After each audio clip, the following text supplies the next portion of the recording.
Hey everybody, it's Trinity with Moonstone Mystics,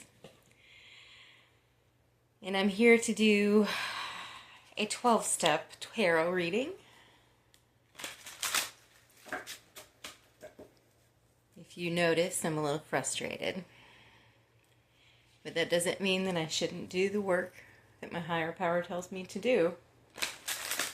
As they say, you can't think yourself into right action, but you can act yourself into right thinking. So, I'm going to be using the Angel Message or Angel Answers Oracle and the Keymaster Tarot today. And we are going, actually, you know what? I've just been told that I need to do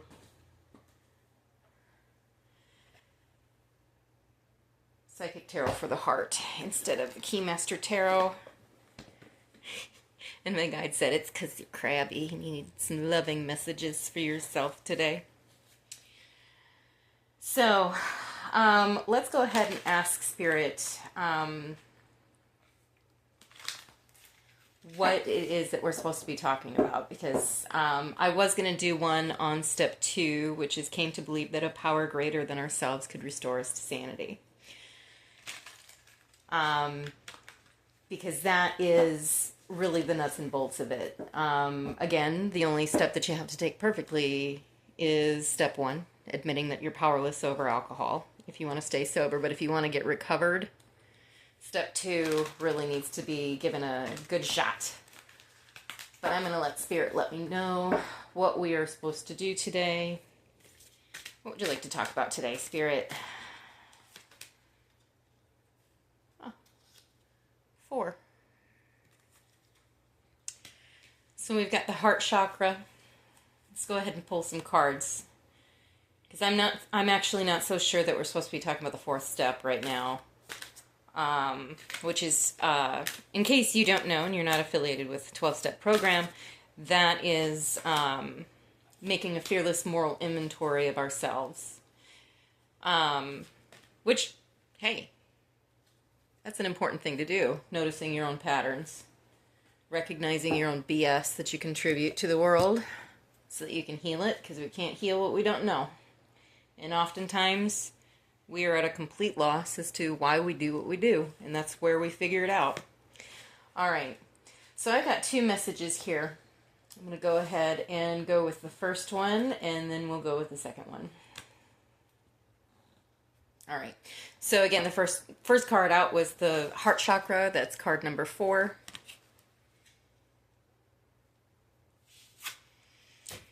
And we have choose your battles. And that looks like the 7 of Wands, if I'm not mistaken. Change your focus. That's card number 5. All right.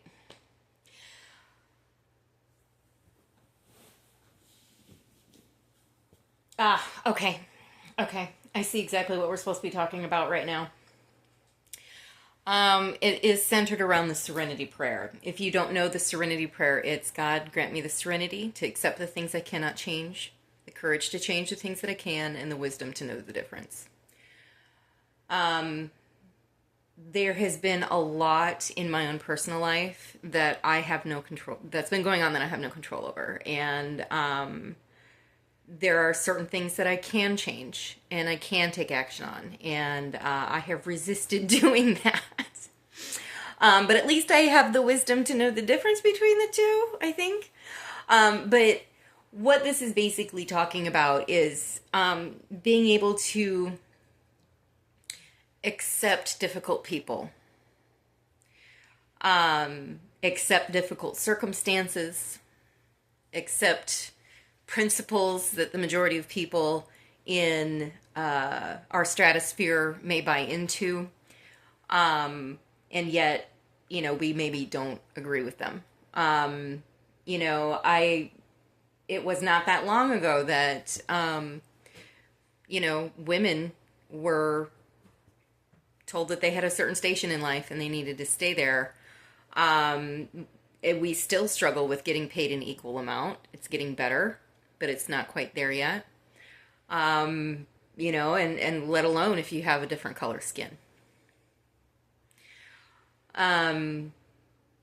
In my own personal opinion, I think that those societal, norms are beliefs that I choose not to carry in my heart. So if you are born a certain way, I'm not going to sit there and treat you any differently because you didn't choose that. Well, I guess it depends on if you're looking at the esoteric, where it's like, no, my soul really did buy into that and sign a contract to come into this earth that way. But that's besides the point. My job is not to sit there and judge what you may have done before this incarnation. My job is to just be a good steward to everyone who's in front of me. But those are things that I can't change. Collectively, we women have gathered together, and the feminist movement has, it's demonized now, but it really has made a huge difference in the lives of women all over the world, especially here in the United States. And so I can't, but we can is the phrase that keeps coming up. I am looking at this and I'm seeing if you're kind of nodding your head in agreement with this and you're really struggling in your day-to-day life by bumping into people who are different than you that just, won't leave you alone about your beliefs, know, first of all, that you're not alone in that. That's something that a lot of us deal with every day, and we have to really, be silent about it. I recover out loud, for example, just because my silence almost killed me. And it is something that I think that I would rather be a good example of what recovery can look like. And that does not mean that every day is going to be totally honky-dory. I mean, you can tell how stressed I am. I didn't even put makeup on before I started filming this. And normally I'm like getting myself all gussied up and everything. And I'm like, nope, it's going to be raw. It's going to be genuine, because the last thing I want to be is inauthentic. And some days are harder than others. So know that you're not alone. But we can choose our battles. But that takes us getting into a heart space where we know what we want and know what we believe. And we can choose those beliefs. We can choose to, open up our heart centers and be accepting and tolerant of other people while still holding fast to our own beliefs. And that's an important factor as a human being. That's what makes you who you are. Changing your focus. I actually was just at a meeting at my daughter's school, and they used the term distraction. Like, who can be a good distraction for you? And I was like, that's such an interesting way of phrasing that. Right now, because I grew up with ADHD, the word distraction has kind of a negative connotation, but let's go ahead and flip that script. Let's take it from a different perspective. What could be a good distraction from what we're already thinking about? When you're in early recovery, you often deal with obsessive thought loops. Specifically, if you're trying to get off of alcohol, you're probably thinking, oh my God, I can't drink, or where am I going to get my next drink? Or you're planning. It's that obsession over drinking in whatever form that is. That does abate over time when you're working steps with a sponsor. Remember, I'm not a replacement for your sponsor. Go get you one. They're good people to have around. But changing your focus really, really helps. And the only way I found as a way to be able to do that is by getting to meetings, because that usually gets me in a more settled, calmer state. Not always. There are some meetings that I'm getting told information I either don't want to hear but need to, or I just disagree with some of the people that are there and it rubs me the wrong way, but that's okay because I've done my job that day. And I can at least at the end of the meeting, no matter what that meeting looks like, I can say, okay, I was there, I helped another group of people, like by adding my physical presence there. I don't even have to say anything. Just being there to hold the space for a meeting for somebody else who may need it is really important if you can't find any other reason to go. But then I will go and, doing those mundane things like laundry or dishes, taking a shower, um, cleaning out your car, taking the dog for a walk, coloring. Find something to distract yourself and refocus your mind. And that's going to be really an important aspect of early recovery. Because the feeling that I'm getting, the resonance that I'm feeling from this for whoever is watching this is somebody who's in really early recovery. And you know what? If you're there, then that's you. Good on you. I'm really, really proud of you. And that's not something that we get told very often because a lot of people who are normies who don't struggle with this are like, what's what you should have been doing in the first place? Trust me, I've been where you're at, and I'm the first person to applaud you for your efforts. So know that I am really, really proud of you. And I think that it's an important thing for me to say to you at this time. Getting to a point where you are focusing on something else in the meantime will help give your brain a break, and then you'll be able to kind of look at with fresh eyes at whatever problem you're dealing with.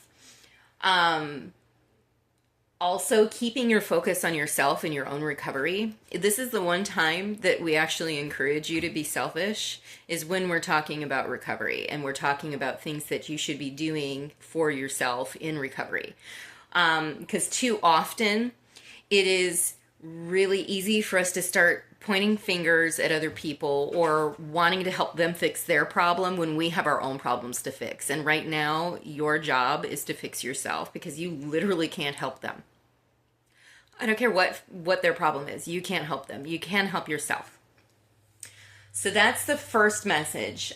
Just if in doubt, say the serenity prayer, and try and get yourself distracted with something positive and constructive so that you can look at the current issue, the current situation that you're dealing with fresh eyes. Okay. Second message, I have manifest. Okay. And then I have listen. Now, if I'm taking this as a message for myself, which most of these readings I do get some little messages, I'm hearing that there's going to be something at the meeting that I'm going to need to hear. So I need to focus less on what I'm going to share and focus more on what other people are saying. Okay? Sometimes we need to have inspired thought. And even if we've been through a lot and we haven't felt like we've been heard, we're going to, I know when I first came into recovery and I was first going to meetings, I wanted to share everything that was going on because it was just so horrible. Sometimes we need to sit back and listen so that we can get some inspired thought and therefore some inspired direction in our life as to what we can do to solve some of our problems. Listen to the people who have more recovery than you. And I'm hearing more than just one day of recovery more than you, because oftentimes when you're at the same level of recovery, you're going to be at the same level of problem solving as well. So find someone who is more up here if you're down here. Okay. And then later on, when you're up here, you can help somebody down here.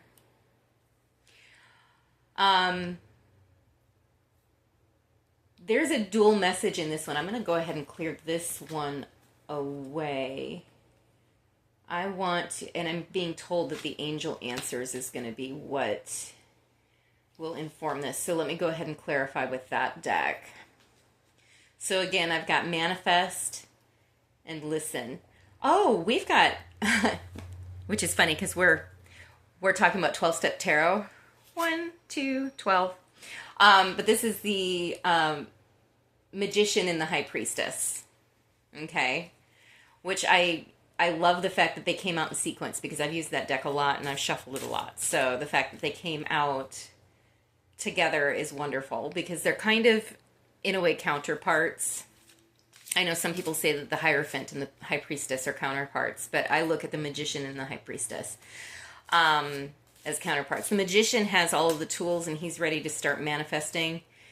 The high priestess has those abilities, but she also knows that she needs to have the added element of patience and awareness and observation in order to not just manifest randomly, because we're all doing that. We're all manifesting randomly.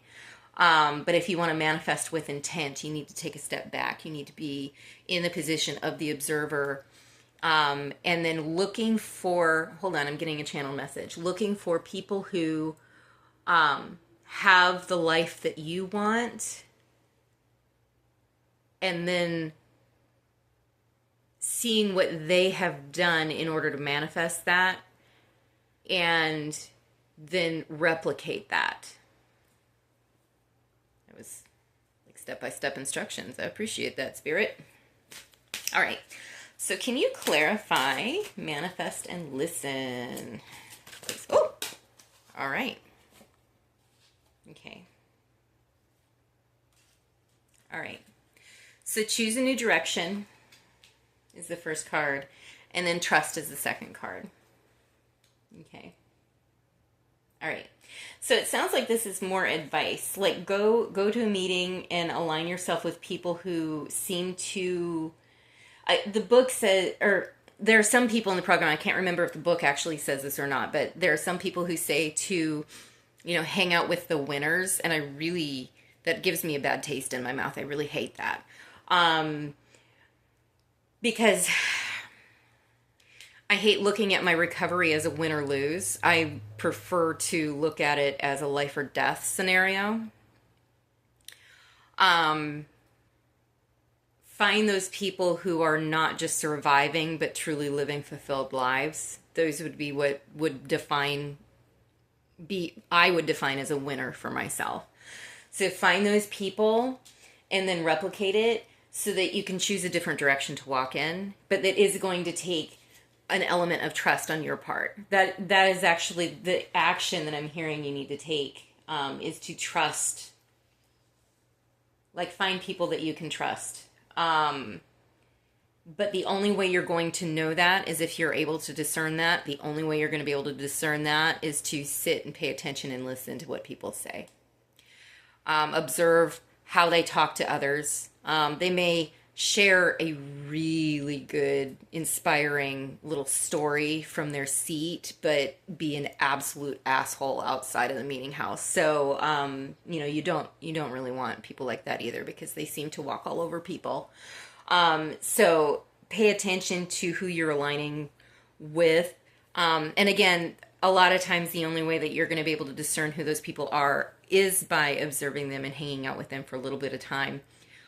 So maybe take your time in the trust part, but also, if you have faith in your higher power, which I know if you're in the beginning and you really struggle with the God word, and you've decided, you know what, I'm just going to give my will and my life up to this chair and make it my higher power, which is perfectly acceptable. That chair isn't going to be able to help you to discern a higher power that is of the ether will, but that takes some time to get to that level where you can trust that. And I totally understand that. And I don't want to belittle you or make you feel bad about where you're at, with a connection to a power greater than yourself, no matter what that looks like, because first and foremost, it's not my job. But what I can tell you is that if you can believe that I believe that you will be guided, you've got a really good start. And I really truly believe that whoever's watching this and this is resonating for, and you're struggling to find people that you can align with within your recovery network,